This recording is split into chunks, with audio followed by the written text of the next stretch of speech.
দর্শক, আমরা ভূমিকা সাধারণত দীর্ঘায়িত করি না, শুরুতে শুধু অনুরোধ থাকে আমাদের আলোচনা ভালো লাগলে, বস্তুনিষ্ঠ মনে হলে চ্যানেল সাবস্ক্রাইব করে আমাদের সাথে যুক্ত থাকতে পারেন। এখন ভাবির পোলাগুলো মিষ্টি মিষ্টি কথা বললে হবে? মিষ্টি কথায় চিরা কথায়, মিষ্টি কথায় তো এই চিরা ভিজবে না। ভাবির পোলা এতদিন মনে পড়লো ইউনিসেফ সরকার ব্যর্থ। আমার ভাবির পোলা কার সরকারে ছিল? আমার ভাবির পোলারে না আমেরিকা নিয়ে বলছে কি কি যেন মেটিকুলাস ডিজাইনের সেই পিলিয়ার হাডুডু খেলার মাহফুজি না কালী পোলা। ভাবির পোলারা গালের গোস্ত বাড়াও, পেটের গোস্ত বাড়াও, আর তোমাদের পশ্চাৎ দেশ ময়মনসিংহে পাউরুটি বানাও ফোলায় ফোলায়। জনগণ তোমাদের জন্য অপেক্ষা করতেছে। আর যদি আমার ওই ভাবির মেকারিনের মতো পটল তুলো তাহলে তো বাইসেই গেলা, ঠিক আছে? কিন্তু বাংলাদেশের জনগণ তোমাদের জন্য মনে করে না যে ওই ফাঁসির দড়িতে মম ঘষবে। এবার ওই গরু ছাগল পালে না, সেই গোয়ালঘর থেকে দড়ি খুলে নিয়ে আসবে পাবলিক। আদালতে বিচার করার সময় তোমাদের দেওয়া হবে না, এটা মনে রাখো। বাংলাদেশটাকে তোমরা যেদিকে নিয়ে গেছো, এই দেশের অর্থনীতি, রাজনীতি, স্বাস্থ্য খাত যেদিকে নিয়ে যাইতেছ, দেখতে থাকো কি হয়। আর শেখ হাসিনা তো ফিরবেই, কেউ ঠেকায় রাখতে পারবে না। আসিফ সার, মাহফুজ, আমার ভাবির পোলা মাহফুজ যা, আর ওই যারা আছে আমার ওই যে আমার ফাটোয়ারি গলা কি তাদের বাবারে বাবা, মানে কি আর বলবো, খুঁটির জোরে তো পাঠাকো দে বাবারে বাবা, কি কোদাকুদি তাদের দেখতেছি। ভারত সহ খাই ফেলতে চায়। দেখেন এদের পরিণতি কি আছে কপালে। তো দর্শকদের অনুরোধ জানাবো, ইউনুসকে পালায় যেতে দিয়েন না, নূরজাহানকে পালায় যেতে দিয়েন না। এই অপরাধ তাহলে ওটা আপনারা অপরাধী হবেন। এই সমস্ত শিশু হত্যাকারী, এটা শিশুর উপর গণহত্যা চালানো হয়েছে, এটাকে আমরা ছাড়বো না, বাংলাদেশের জনগণ ছাড়বেন। জি, আমরা এই 16 বছর 17 বছর তারা ফেসিস্ট বলতে বলতে একদম ফেসিস্ট যে জিনিসটা আছে এটা পৌঁছে গেছে। মানে ফেসিস্ট শব্দটা এখন পচা হয়ে গেছে, কারণ এটা বললে এখন লজ্জার কথা। ফেসিস্ট আর কেউ বলে না। দেখেন আপনি গত 4-5 দিন আগে হাইকোর্টের একজন স্বনামধন্য আপনার বিচারক না ওই আপনার অ্যাডভোকেট উকিল, ওই যে মুসলিম লীগের সভাপতি কি জানি নাম, এই মুহূর্তে ভুলে গেছে, উনি বললো যে আমি আর কোনোদিন ফেসিস্ট বলবো না। আমি প্রথম ফেসিস্ট বলা শুরু করছিলাম শেখ হাসিনাকে, কিন্তু আমি আর কোনোদিন বলবো না। কারণ ওনার কাছে এই শেখ হাসিনাকে ফেসিস্ট বলে ওনার লজ্জা লাগে। অ্যাডভোকেট মহসিন রশিদ উনি নিজে একটা টক শোতে বলছেন যে এটা আমি প্রথম শুরু করছিলাম আর আমি কোনোদিন আর বলবো না। কারণ এটা বলাটা মানে একদম মানে একটা মানে ওনার কাছে খুব লজ্জা। মানে তিনি মুসলিম লীগের সভাপতি এবং তিনি যেখানেই যান সেখানে প্রথমেই কথা বলেন যে শেখ হাসিনাকে আর তিনি ফ্যাসিস্ট বলবেন না, বারবার। এবং একজন তিনি ক্ষমাও চেয়েছেন। ক্ষমা চাইছে। এখন দেখেন আপনি শেখ হাসিনা আজকে 2 বছর হয় না, এখন আপনি 18 মাস আরো 3 মাস, কত মাস হলো? 21 মাস। আপনি 21 মাসের আপনার দেখেন আমাদের দেশে আইন শৃঙ্খলা, অর্থনীতি, এগুলো আপনি বিবেচনা করেন। আপনি দেখেন আজকে একজন, মানে গতকালকের ঘটনা এটা, ওই যে মিরপুরে একটা বাচ্চারে আপনার দর্শন করে গলা কেটে হত্যা করছে। এটাই তো মানে এখন লাইমলাইটে আসছে। এখন আজকে কতগুলি বাচ্চা দর্শিত হয়েছে। আমি আমার ভিডিও 2টা ভিডিও লাইভ করছি, আমার এই এক একটা করে শেষ করি আর একটা আসে সামনে, মানে কতগুলি লাইভ করব মানে করতে আমার পরে এখন মানে এলো। এখন এই মুহূর্তে আসছে চিটাগংয়ে বাকরিয়াতে 5 বছরের শিশুরে ধর্ষণ করছে, 5 বছরের শিশুরে।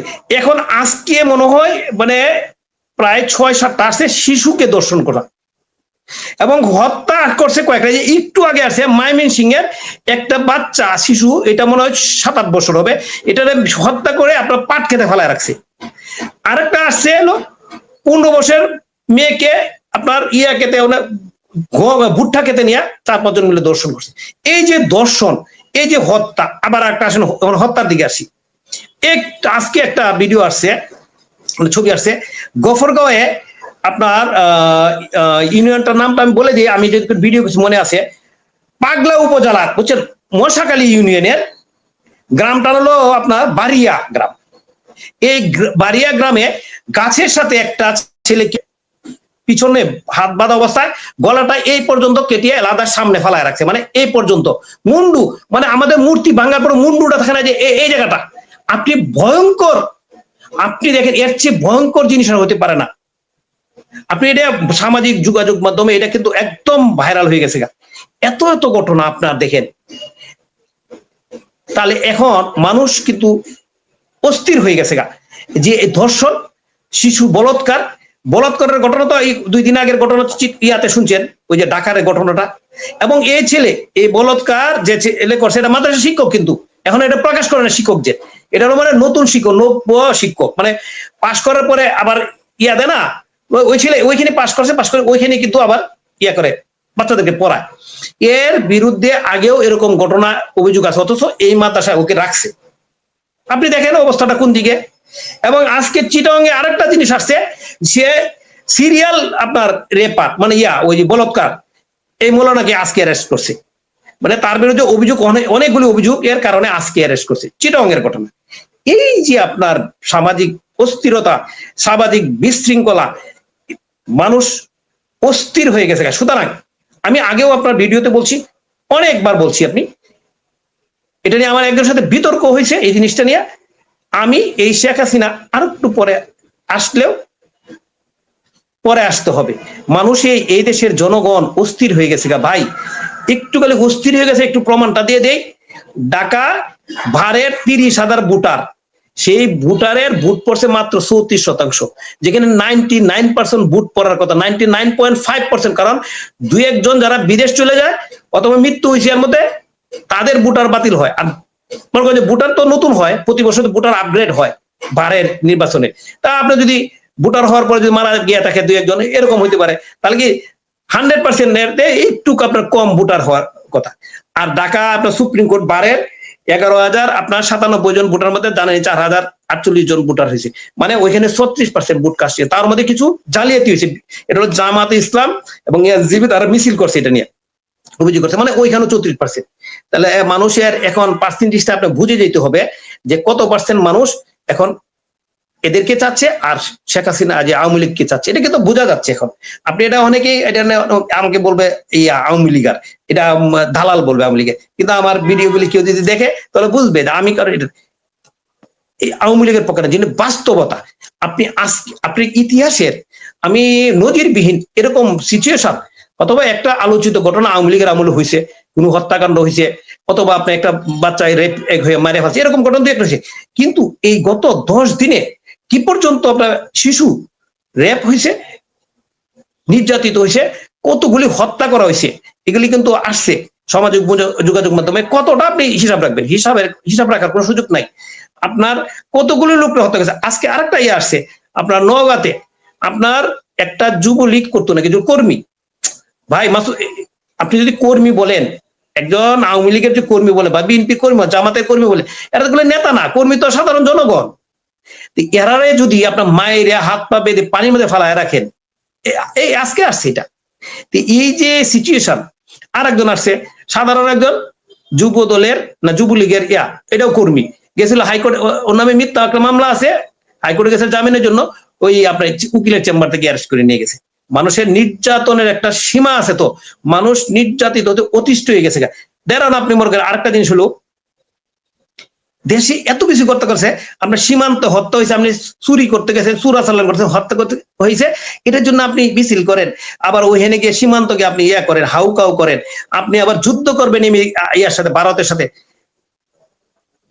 তাহলে আবার বলতেছি কি জানেন, আমাদেরকে যদি ক্ষমতায় দিয়ে, তাহলে আমরা এনসিপি যদি ক্ষমতায় দেয়, তাহলে আমরা ভারতের সাথে ওইভাবে করব, দেশকে ওইভাবে ঠিক করব। ভাই আপনারা তো 18 মাস ক্ষমতায় ছিলেন, এনসিপি তো 18 মাস ক্ষমতায় ছিল শরীদ ভাই, এটা তো সত্যি কথা। এনসিপি এবং জামাত মিলে তো ক্ষমতায় ছিল নাকি? 18 মাস তো এনসিপি এবং জামাতে ক্ষমতায় ছিল, এটা অস্বীকার করার কিছু না, সুযোগ নাই, ওরা নেই। কারণ উপদেষ্টা যারা ছিল আর কারা ছিল, আর আমরা কি বুঝি না? আমরা কি বোকা? ওরা কি বলতে চায়? তারা এখনো ক্ষমতায়। আমার ভাবির পোলা, হ্যাঁ এখনো ক্ষমতা, আমার ভাবির পোলাই পেয়ে কেমনে যদি ক্ষমতায় না থাকতো? তো মেম্বার হবে, এখন ক্ষমতা, এখনো ক্ষমতায়, তার কোনো না কোনো এই বিএনপির সাথে ক্ষমতায় ভাগাভাগির সাথে আছে। না হয় এখনো যে মন্ত্রী মিনিস্টারকে যেভাবে অপদস্থ করে কথা বলে, যেন আতাতুল্লাহকে সে বলছে সন্ত্রাসী, সে গদপ্রাদা, আরো অনেক কিছু বলছে, তাহলে কি আওয়ামী লীগের আপনি এখন বলে আমি বলি, তাহলে তো আমাকে কাল ঘন্টা ধরে অ্যারেস্ট করে জেলে নিয়ে যাবে, দিবে না? তো এখন দেশের মানুষ অস্থির হয়ে গেছে। এটা এই সামাজিক যে একটা অস্থিরতা তৈরি হয়েছে, আপনার শিশু বাচ্চাকে ধর্ষণ, শিশু বাচ্চাদেরকে মাদ্রাসায় বলাৎকার। আজকে সাহস করে আমি একজন মৌলানার সামনে বলে আসছি আচ্ছা দেখেন, আমরা তো এইগুলি বললে আপনারা তো রাগ করেন, কিন্তু এই যে বলাৎকারগুলি হচ্ছে এই যে মাদ্রাসা, এটা তো ওপেন হয়ে গেছে এখন।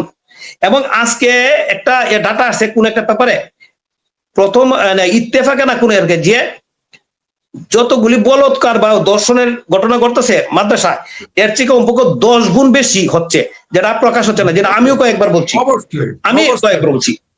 হ্যাঁ, অবশ্যই তাহলে সামাজিক, আমি তো ওই হুজুরে বললাম যে আপনারা মসজিদে আপনার অন্য বক্তৃতা না দিয়ে আপনার সচেতনমূলক সমাজে আপনার এই বক্তৃতা দেন, আপনার ওইটা ওই যে শুক্রবারে যখন আমরা ইয়া করেন, এটা নিয়ে আপনারা ইয়া দেন, মানুষকে সচেতন করেন, কারণ প্রত্যেকটা এলাকাতে মসজিদ আছে, তাদের সচেতন করেন। আপনারা এগুলি না করে আপনার ভারত বিরোধিতার বক্তব্য দেন, ওইটা এটা কোনো ইয়া হইলো? দেশের যে ধরনের বর্তমান পরিস্থিতি,